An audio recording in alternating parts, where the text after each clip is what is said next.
A recibir aquí en el ventilador a Gastón Roude, que es médico neurólogo y tiene la gentileza de visitarnos esta noche. Gastón, ¿cómo estás? Bienvenido. ¿Cómo les va? Buenas noches. Recién nos planteaba, ¿el cerebro envejece como cualquier otra parte del cuerpo o no? Sí, por supuesto, diríamos. La tasa de envejecimiento, el mejor momento del cerebro es alrededor de entre los 30 y 35 años. Chau. No, chao, pero sí hay que pensarlo Digamos diferente. que todos mis compañeros tampoco se hagan lo que... Sí, diríamos. Envejece, sí, por supuesto, tiene una tasa de atrofia 0,1 a 0,2% anual. ¿No? Por lo tanto, diríamos, de los 40 ya tenemos que poner a pensar en serio cómo cuidarlo. Ajá. ¿Y cómo se cuida? Bueno, todo lo que está comprobado científicamente que beneficia es una dieta equilibrada, con bajo nivel de procesado. ¿Sí? También influye en el cerebro, mirá vos. Sí, por supuesto. La dieta más popular en este momento es la dieta MIND, o sea, M-I-N-D. Mente. Claro, En inglés. los ingleses les gusta mucho hacer siglas de lo habitual, que es una dieta mediterránea modificada con bajo nivel de procesado. Después, todo lo que es estimulación cognitiva con respecto a aprendizaje. Ajedrez, aprendizaje de idiomas, aprendizaje de instrumentos musicales, aprendizaje de cosas que nos saquen de nuestro sitio de confort, digamos. Y no... Si soy contador, Sí. aprender un instrumento. O sea, algo que no tenga nada que ver con nuestro aprendizaje. No repetir lo mismo de siempre. Exactamente. Te hago una última antes de abrir el panel y intentando no salirnos del tema que tiene que ver con la demencia y demás. Pensando en esto que decías, como dicen los pibes hoy, del prime del cerebro, del mejor momento, ¿puede ser un disco rígido que se satura? Es decir, si le cargamos de información tremendo, ¿también puede saturarse o no? ¿O es una esponja que no termina de absorber nunca? El último premio Nobel de Economía es el que diseñó el modelo de sistema neuronal en la computadora. Por lo tanto, es bastante traspolable sacando el nivel de capacidad Bien. de un sistema computarizado. Ajá. Claro, exactamente. Sí. Entonces, diríamos, se satura, ¿Sí? revienta, digamos, no revienta en el sentido literal, pero el síndrome de burnout, digamos, el síndrome del quemado, El quemado. que básicamente es una sobrecarga neuronal, digamos, o sea, disminuye su capacidad y rendimiento. Excelente, siempre tan claro. Gastón, vamos Ana, dale, vamos. Hola Gastón, explícame bien en qué consiste la demencia a nivel cerebral, qué es lo que sucede. Bueno, la demencia básicamente es digamos, como proceso, porque la demencia cubre un montón de enfermedades cuya modelo clásico es el Alzheimer, son las enfermedades neurodegenerativas, o sea que disminuyen la capacidad cerebral hasta el punto en que la persona no es autoválida. ¿Sí? O sea, la autovalidez es la palabra clave acá. Una persona no puede tener demencia si sigue siendo autoválida. Pero ¿qué le pasa a la célula? A las neuronas? Dependiendo de la patología que lo genere, por ejemplo, en el basémonos en el modelo clásico, digamos, que sería el Alzheimer, se acumula una sustancia que se llama amiloide que genera que esa tasa de atrofia cerebral sea mucho mayor que lo que tendría que ser. O sea, nosotros sabemos que 0,1, 0,2 puede ir disminuyendo su capacidad, bueno, triplica, cuadruplica esa capacidad y termina afectando la corteza cerebral, sobre todo la corteza entorrinal, que es una corteza muy especial que se encarga de la memoria reciente. Por eso el típico síntoma clásico de un inicio de Alzheimer es la alteración en la memoria. Bien. Pero en definitiva es una pérdida de mucho más que la memoria, porque la memoria es parte, pero el cerebro es mucho más que nuestra memoria. En nuestro juicio, en nuestra capacidad de tomar buenas decisiones, orientación, ubicación en nosotros mismos, el lenguaje, o sea, la capacidad de movernos, de hacernos las cosas en forma correcta. Muy bien. Joa. Sí, justamente quería preguntarle, pero más o menos lo respondió, que qué diferencia hay, ¿no?, del envejecimiento normal y qué puede ser un signo de alerta como para nosotros tenerlo en cuenta. Y también hablaba usted del tema de los hábitos, de la alimentación y demás. ¿Qué tanto también influye el entorno? ¿Envejece más rápidamente una persona en soledad, digamos, mentalmente o en conjunto? Primero, te aclaro eso y después te cuento. Sí, dale. Mira, los tres factores que más se vinculan con evitar el deterioro cognitivo es la actividad física aeróbica, que reduce en un 40%, la sociabilidad, que reduce entre un 30 y un 40%, o sea que combinados son un modelo ideal, y el aprendizaje en cualquier forma, lo que hablábamos, pero sobre todo en un aprendizaje que genera una labilidad de la neurona para que se vuelva nuevamente plástica.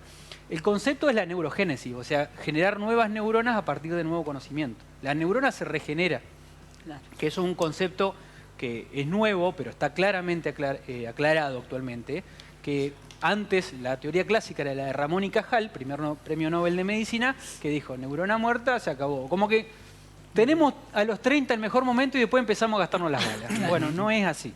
O sea, nosotros podemos generar nuevas neuronas, pero le cuesta más desarrollarse como cualquier otra célula cuando envejecemos. Claro, claro, como la Pero caída se puede del músculo, regenerar. claro, por ejemplo. De la misma manera. Exacto. Nacho. Sí, tiene que ver con esto de la neurogénesis, ¿no? Por ahí se escuchan esos casos de gente que de pronto conecta con el piano o alguna cosa así, que no habla, no se comunica y de pronto como que Claro. vuelven ciertos recuerdos, ciertas habilidades, capacidades. Entonces yo pensaba en esto, ¿no? De que antes se decía que las neuronas morían y listo, y ahora como que todo el tiempo estamos generando nuevas conexiones o nuevas neuronas. ¿Esto abre la posibilidad, abre la puerta de que se descubra alguna forma de revertir estos estados? ¿Hay cura para la demencia? Digamos, se puede revertir hasta el punto en el cual es irreversible, digámoslo. O sea, el declinamiento, por supuesto que se revierte. El deterioro cognitivo leve también tiene capacidad de revertirse. Pero por definición, la demencia es un cuadro progresivo, crónico e irreversible. Si no, no es demencia. Claro. O sea, uno puede tener un compromiso de sus funciones superiores, pero sin que las actividades de la vida diaria, sin que su autovalidez se comprometa. Una vez que se pasa esa línea, no hay vuelta. Por lo tanto, por eso es tan importante para nosotros la prevención. O sea, Claro. yo tengo un centro que básicamente se dedica a eso, digamos, a tratar de buscar la forma en que el declinamiento cognitivo mínimamente se mantenga ahí o mejore. Nahuel, perdón. Sí, doctor, quería preguntarle, porque uno ve en los medios, aparecen muchas publicaciones sobre el Alzheimer sobre todo. Preguntarle si hay más casos, más diagnósticos que antes, que en otras épocas. Y me llamó la atención esto que comentaba de los ultraprocesados, que es muy común, digamos, hoy en día, que quizá tenga que ver con este aumento que yo percibo que hay, pero no lo sé, digamos. Bueno, lo que te preguntás vos, se está preguntando el mundo. Digamos. Hay varios factores imponderables, digámosle, que es que es muy poco probable que una persona no llegue a los 75, 80 años actualmente. ¿Sí? Eso hace que si uno toma la población general, el 10% a los 60 años tiene Alzheimer y el 40% lo tiene a los 80. Por lo tanto, si vos tenés una población que se está envejeciendo, y la tasa por lógica va a ser mayor. Matemáticamente, claro. Eso es un factor. Ahora, que el nivel de procesado esté impactando y hay cada vez más evidencia, porque cuanto más se saca el procesado de la dieta habitual, esa regeneración se puede medir. Actualmente uno con resonancias funcionales puede medir un cerebro de un mes al otro y puede medir regeneración. Falta realmente la tasa clara de 10, 20 años de estudio, que no la tenemos actualmente, porque estamos viendo por el agujerito de la cerradura. Pero sí, claramente, si uno le enseña un idioma a una persona y le hace una resonancia hoy y una a los 2 meses, el cerebro modifica su arquitectura. Si medita, una meditación que actualmente tiene una evidencia científica, que es el mindfulness, si hace mindfulness, su cerebro no se regenera, pero genera una nueva arquitectura. O sea que se sabe que beneficia la dieta, la actividad física, y lo sabemos a corto plazo. Bien. ¿Vale? Sí, yo quería consultarle por qué se da más en mujeres, por un lado, y por otro, pensando por ahí en las enfermedades que hoy por hoy están tan en boga, que es la depresión, la ansiedad, si la medicación que se toma para eso puede generar este tipo de patologías. Bueno, punto 1. El tema de la tasa poblacional mayor en mujeres es que nosotros no tenemos capacidad de estudio, por lo tanto nosotros traspolamos estudios americanos. Entonces nosotros sabemos que ellos tienen tasas de mujeres afroamericanas con mayor porcentaje de Alzheimer. Eso tiene una cuestión bastante engañosa, de lo cual se deriva de que esas personas suelen tener un nivel económico menor y un nivel socioeconómico y educativo menor. Por lo tanto, es completamente viciado. Nosotros en nuestra población no tenemos un estudio para decir es más mujeres, es más hombres. Lo que ellos sí. Así que no sé si te puedo decir que acá es así. Bien. Sí, lo que se demostró es que allá es así. Pero bueno, pero también hay un imponderable que es el nivel educacional, el nivel socioeconómico. La alimentación no es la misma en diferentes grupos sociales. Claro. Y el Eso tema por un de lado. de la El acceso a la- medicación. Claro, y el tema de la depresión es un factor importante en dos sentidos.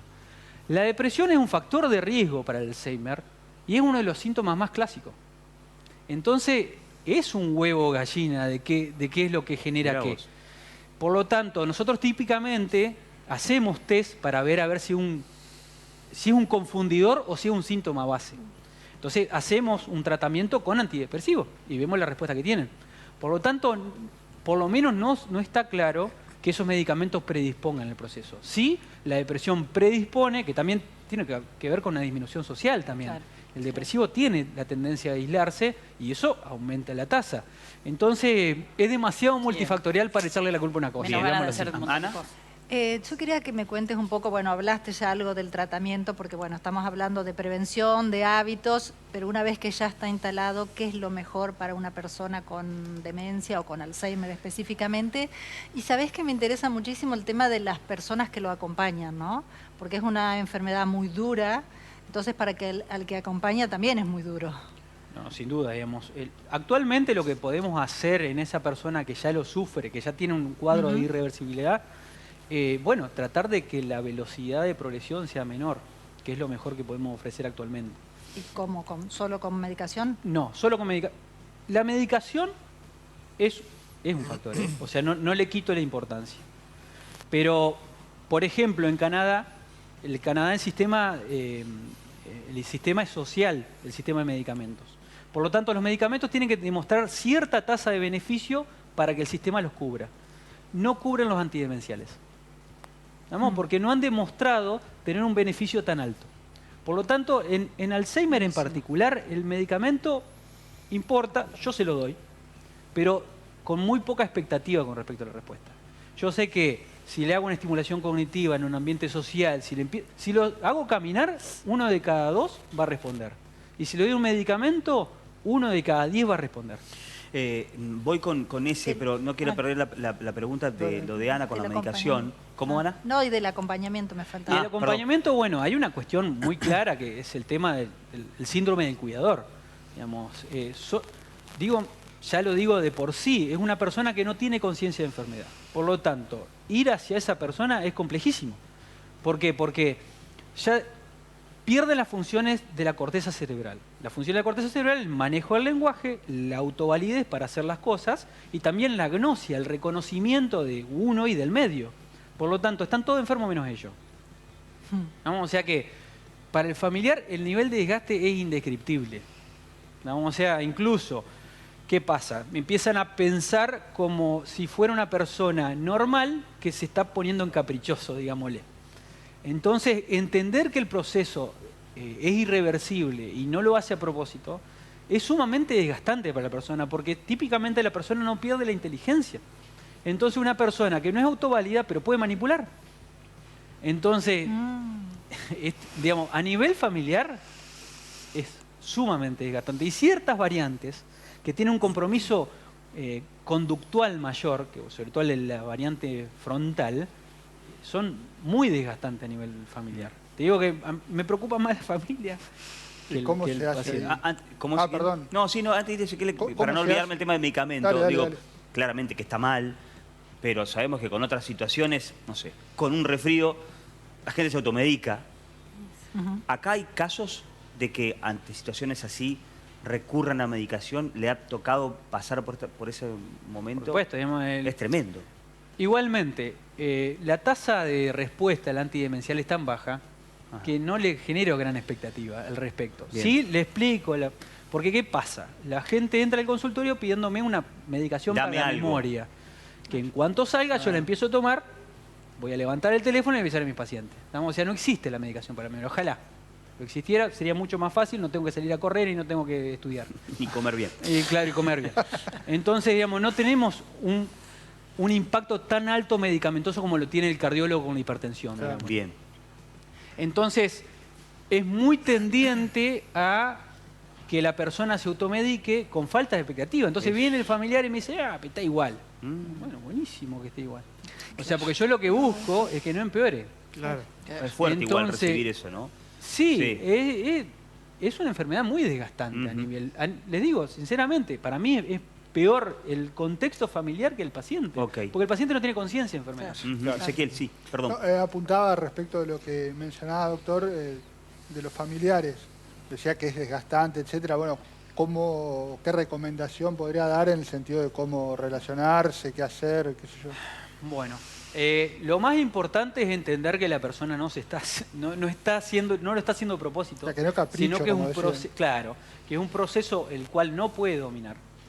Y también no dejar que haga lo que quiera, ¿sí? ¿Por qué? Porque, le repito, él puede volverse manipulador, puede tratar de buscar que las cosas se hagan a su criterio, puede aumentar su nivel de celo, tener actitudes recurrentes, me roban, me sacan, todo siempre es otro el que se los hace.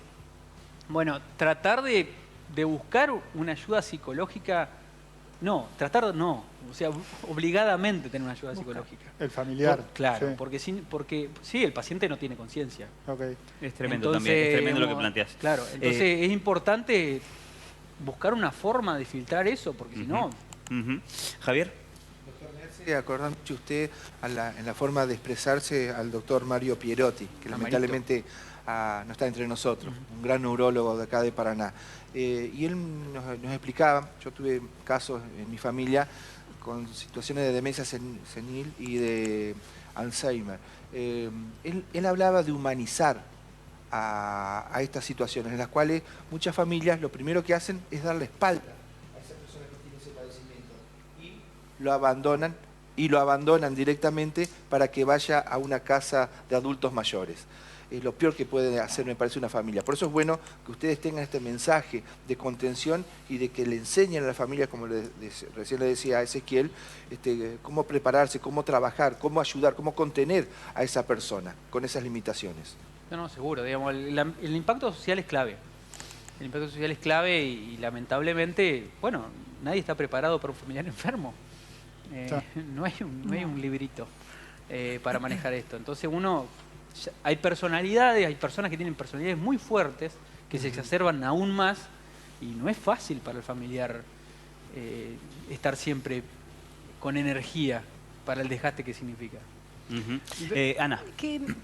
¿A qué deberíamos estar atentos? Un primer síntoma, porque bueno, con la edad, como usted dice, nos vamos olvidando de cosas y pasan, pero ¿qué es algo que realmente no estaría dentro de lo normal por la edad y que pasa ya a ser algo más patológico? Bueno, primero, lo normal, o sea que haya un declinamiento cognitivo, nuestro cerebro no es el mismo, por lo tanto la capacidad de procesamiento disminuye, nuestra capacidad de fluidez del lenguaje disminuye, nos va a llevar más tiempo a hacer lo mismo, como en el resto, digamos. Entonces, eso uno tiene que entenderlo como propio del proceso. La memoria disminuye en su capacidad episódica, o sea, no nos acordamos como en el mediodía, podemos ir teniendo esas cosas aisladas. Ahora el problema es cuando empieza a modificar la calidad de vida, cuando dejo de hacer cosas por esto y sobre todo cuando hay un proceso que es muy importante, que es la facilitación. La facilitación es... A todos nos pasa, nos paramos en la heladera y no nos acordamos por qué no paramos adelante. ¿Para qué vine acá a la pieza? Claro. ¿Me siento de nuevo? Sí, la manteca. Perfecto. El viejo truco, tenés que volver al lugar anterior para que te acuerdes. No es un viejo truco, eso se llama facilitación. Es cierto, entonces. O sea, el mecanismo por el cual el cerebro recuerda es a través de la repetición. Bien. ¿Estamos? Entonces, mientras haya facilitación, es un signo de buena respuesta. Cuando ya le da todos los datos y el recuerdo no se recupera, ahí ya es para mirarlo medio lejos. Complicado. Después, los cambios en personalidad. Una persona tranquila, callada, que empieza a hacer chistes fuera de lugar, comentarios sin mucha lógica, que empieza a apostar cuando fue muy prolijo con el dinero. O sea, cambios en la conducta son importantes. Alteraciones en la toma de decisiones. La capacidad ejecutiva, que es la capacidad de hacer las cosas previamente aprendido en forma correcta, que eso también es un indicador importante. O sea, cuando siempre igualmente nuestro marcador biológico más importante es la valoración cognitiva. O sea, nosotros, si yo le recomendaría a alguien que está preocupado por su memoria qué hacer, le diría, hacete una valoración. Bien. ¿Tomar B12 ayuda? ¿Tomar B12 ayuda? Mira, todos los suplementos, no hay ninguno que haya demostrado gran beneficio. Si vos me decís, ¿es malo? Y no, pero tampoco te puedo decir que sea bueno. ¿Sí? O sea, sí, la dieta equilibrada ha demostrado beneficio. ¿Y el pescado? Tengo El pescado por el omega 3 es el omega pescado 3. de mar. Ha demostrado Ok. que es la dieta mediterránea. Tengo 2 minutos.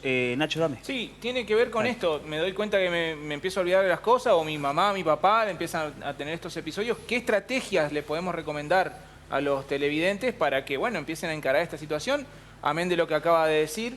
No sé, jugar al sudoku, hacer sopa de letras, ¿no? ¿Por dónde empezar? ¿Alguna cosa concreta? Mira, si había un campeonato de sudoku con público estaría bueno. digamos. Está bueno, Porque el problema es que tiene que haber un impacto social en todo esto. Claro. O sea, hay mucha gente que me dice, ¿puedo hacer crucigrama? Hacelo. Prefiero eso a que mires algo sin sentido. ¿Digamos? O sea, no está mal. Pero el impacto principal es el social. ¿Digamos? Entonces yo tengo que decirle algo y que vaya a algún lugar a aprender algo en grupo. ¿De qué forma se va acompañando al paciente, digamos, si cuando se empiezan a dar cuenta? ¿Cómo se va acompañando al familiar? Porque digo, ¿qué decirle cuando el familiar empieza a darse cuenta que se está olvidando?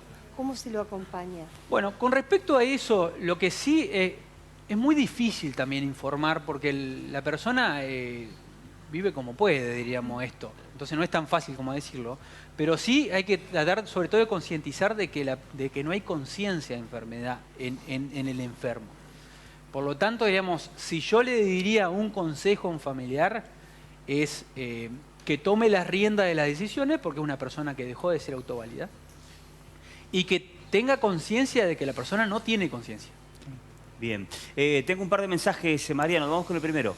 El primero dice, buenas noches, leer un libro sobre luces y sombras de la vida de Alzheimer es bueno, lo dice José. ¿Cómo saber si el deterioro cognitivo propio de una atrofia cerebral de la edad o si es producto del Alzheimer? Bueno, deterioro cognitivo propio de la edad no existe. ¿Estamos? O sea, cuando tenés 60 tenés un 10% de riesgo, cuando tenés 80 tenés un 40%. Cuanto más grande sos, más riesgo tenés. Como de infarto de miocardio, como de insuficiencia renal. ¿Sí? O sea, no hay nadie que tenga deterioro cognitivo porque tiene muchos cumpleaños. ¿Sí? Con respecto al imagenológico, el estudio más grande que se hizo en neurología es el NAN Study, que es un estudio que estudió a monjas de un monasterio, le hicieron valoraciones cognitivas a repetición, hicieron autopsia, pesaron, midieron, estudiaron ese cerebro.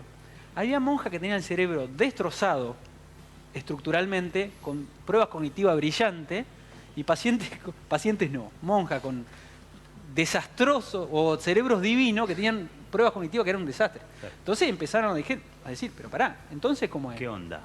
Entonces lo que se demostró más que todo es que cómo lo usás, eso es el tema. O sea, si vos lo tenés funcional, por más tasa de atrofia que haya, no pasa nada. Y encima, si mal lo utilizás, más neurogénesis se genera. Por lo tanto, la receta es usarlo. Bien. Usarlo en aprendizaje completamente que te desafíe, que te Aprender saque de tu chino. zona Y en de ese confort. sentido, porque hoy estamos acostumbrados, y cierro con esto, a aplicaciones, la IA, que te soluciona más rápido las cosas. Facilita. Entonces, piensan por vos. ¿Eso es echar a chanta el cerebro también o no? Como decir, bueno, Igualmente, la inteligencia artificial básicamente, digamos, no piensa, por lo menos por ahora. Digamos, o sea, nos facilita un poco el trabajo, pero en definitiva el aspecto creativo que tenemos lo seguimos. la impronta la tenés vos. Así que sí, impacta, el cerebro está más holgazán y nosotros lo volvemos más holgazán, que encima es un vago, porque el cerebro lo único que quiere hacer es no gastar energía. Si uno lo piensa, el 40% de la energía del cuerpo se va en el cerebro. ¿Estamos? O sea que 1,5 kilos de cerebro se lleva el 80%, de un cuerpo de 80 kilos se lleva el 40%. Gastón. Así que hace lo imposible para no pensar. Bien, bueno, hagámoslo pensar. Gastón, este presente es para vos. Gracias por haber venido esta noche. Por favor, un placer. Muy bien. El neurólogo Gastón Rowe de